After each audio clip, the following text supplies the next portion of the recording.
il y a le pardon, en nous, il doit aussi avoir le pardon.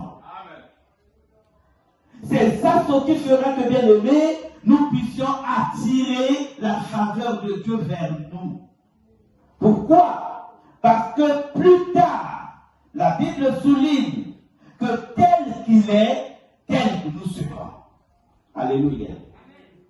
Et c'est ça ce qui fait que beaucoup de gens tapent à côté de la faveur de Dieu tout simplement parce que ils pensent qu'ils sont grands.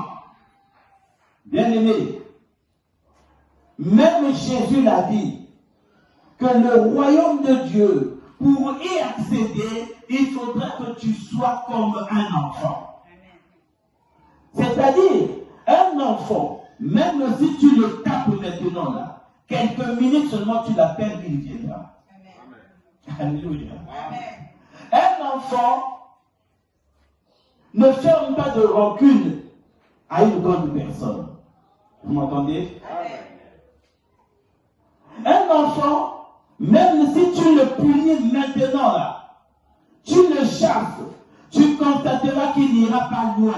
Il va seulement se déplacer pour rester quelque part. Mais devant tes regards.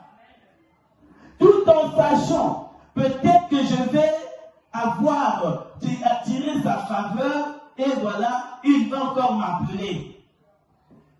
Il n'est pas obligé d'aller loin, mais il est obligé de rester à côté. Malgré que tu l'as chassé, il va rester à côté parce qu'il s'attend à quelque chose qui va peut-être changer ton vie. Alléluia. Alléluia. Nous irons rapidement. Deuxièmement, pour attirer la faveur de Dieu sur nous, bien-aimés, nous devons éviter d'accuser sans preuve. Vous m'entendez? Éviter d'accuser sans preuve. Et si tu sais que tu accuses quelqu'un, tu n'as aucune preuve de l'accusation dont tu portes sur la personne, n'essaie pas de le faire. Accuser une personne sans preuve pousse à Dieu de se retirer de toi.